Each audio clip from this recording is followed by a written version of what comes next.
Anne-Marie's face was filled with terror, but there was no time for Mickey to fear. They had to get the hell out of that part of Los Angeles. When they turned and ran uphill, they fought the heavy winds which fought a stronger war against them, as if each gust was gaining strength from their fears. It was almost as if the wind was being controlled by some demonic force trying to break their wills so that they couldn't reach the top of that hill. When Mickey glanced back, he saw the dark black forms disappear, and that got his mind to wonder about many things as he sensed that those things had to be the work of the great weapon he'd been warned against. That's when he noticed there was a bitter scent in the air, and it smelled like sulfur mixed in dead flesh, and the smell was everywhere. What was causing it? Those things having left, or his own body? That's when he suddenly noticed those boils growing on his skin, and he realized the air was growing extremely hot. So hot that beads of sweat started dripping from Anne-Marie's precious red apple cheeks. "I don't see those creatures anymore. Do you?" she asked. "No," he said. "Could be the work of some weapon." He took her hand as she helped lift him up. Down below, Mickey marveled at how every house was shrouded in black ashes which choked out every color. Nothing green was left around them. Not a single leaf or branch. He knew it then that if it would not rain soon, everything would die. It was a sad spectacle, almost unfathomable even when he saw it. Could this be real? How couldn't it be? His mind kept racing from disbelief. It was the city everyone had once cherished. The city of angels. When he looked beyond the hill, he noticed the highways were flooded with cars, and none of them were moving. Evacuation, he thought, like anyone is going to get the hell out. The highways were jammed with millions of cars, and every road was too. Everyone was fleeing their homes to try and get out, and the sound of choppers rampaged throughout. There were dozens and dozens of helicopters and drones scanning the air.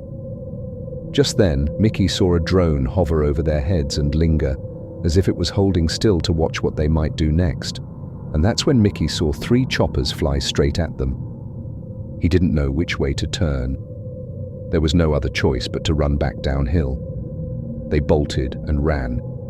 Anne-Marie kept close behind as one of the choppers landed on the hill. From the corner of his eye, he saw 2 men jump out with guns. Then he heard them open fire. Mickey knew they were cornered. There was no turning back, so they kept running for the nearest house. Almost fucking there, he thought. Got to reach that shelter up there. Mickey wasn't surprised the back door was locked, and he didn't care. He busted out the glass window to the kitchen. Then he crawled inside and pulled Anne-Marie in. Just then, an array of gunshots blasted out and splintered into the walls. Another helicopter sound rattled the ceiling tiles over them. Suddenly a voice called out from the chopper. "Come out now with your hands up. I repeat, come out now with your hands up." Mickey leaned out the window and yelled, "Why? What have we done?" A voice yelled out. "Heretics! You failed to report last night to the evacuation centers. No one's supposed to be off the highway as ordered by Central Control." Mickey noticed 2 men running down the hill. They were dressed in green camouflage and held guns. He knew those guys weren't going to ask questions. They were coming to kill. "What are we going to do?" Anne asked. And then something happened, as if done by design, the timing of the first earthquake jolt which hit the hill. It was a quick strike without warning, which rattled the walls and windows and sent every bookshelf down. One hell of an earthquake, and a fucking big one too. Mickey and Anne hid under the table. That's when the wooden beams shook violently and a basket of clothing slid into his chest. He braced the legs of the table when he heard millions of screams echoing from outside.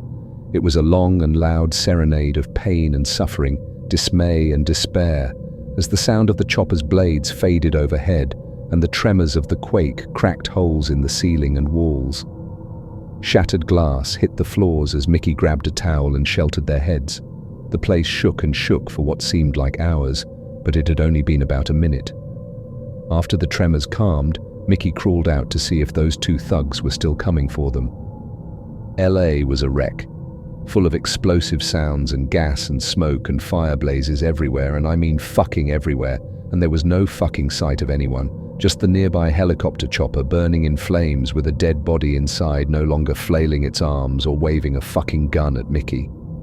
Anne clutched his arm and buried her head in his chest. It's terrible, Mick. Horrible. LA was on fire. The highways were crippled and cut in half. Thousands of cars were going up in smoke. Mickey heard explosions everywhere and saw plumes of black smoke shoot up into the air. Not a single highway structure stood undamaged, and every house was on fire. Just then, Mickey noticed the smell of natural gas flooding the air, and he feared his area might catch a spark and fucking go up in smoke. Outside the window, water pipes were busted open everywhere and water geysers were spraying up, and that's when Mickey saw a massive flood moving down from the Hollywood Hills. A huge flood of water was running downhill straight for Hollywood. That's when he realized the walls to the Hollywood Dam had split right open, and all that fucking water was headed straight for the city and homes. The tumbled ruins of its concrete walls were scattered down the hill. Then he heard the roaring sound of the great flood which rolled over every house in its path. Nothing stood in the way of such raging fury. In no time, those roaring waves washed over Sunset Boulevard and headed straight for downtown. All of that fucking water was on a death mission. It had its revenge to seek for being held back all those years.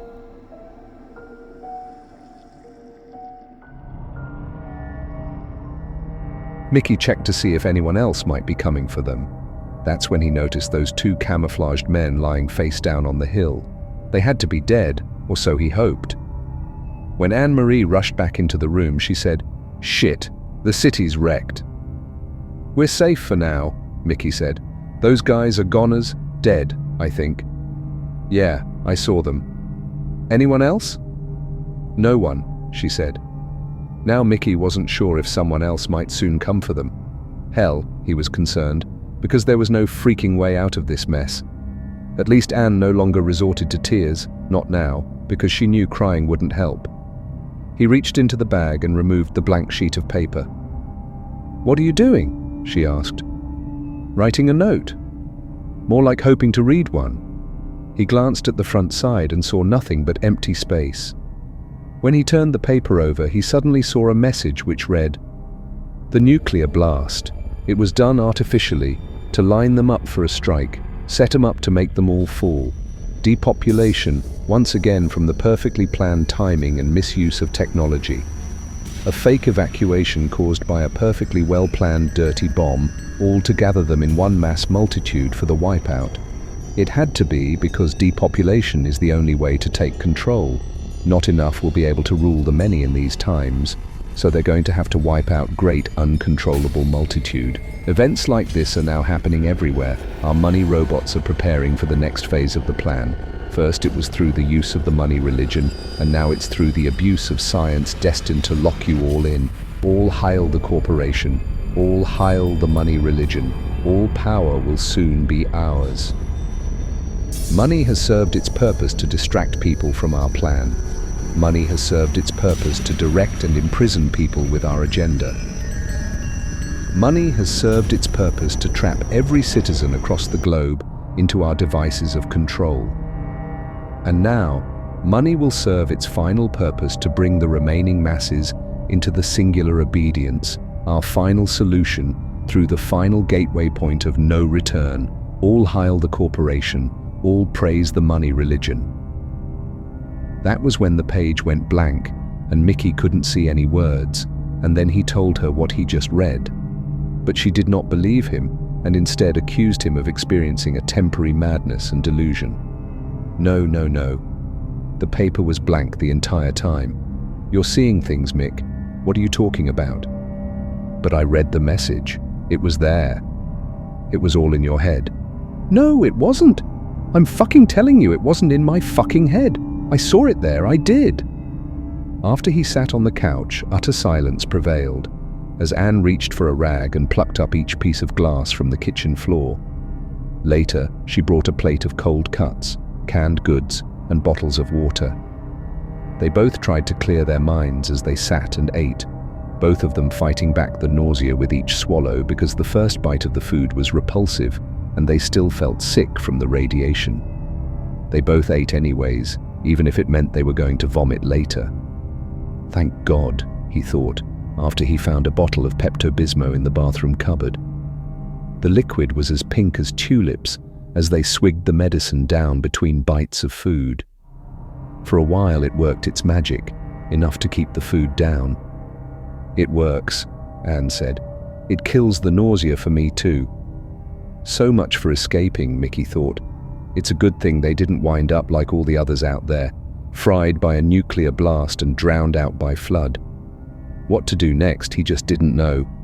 LA was destroyed. The city was still burning and you could smell it. All of those natural gas lines fueling a non-stop blaze. It was terrible, wretched, hopeless.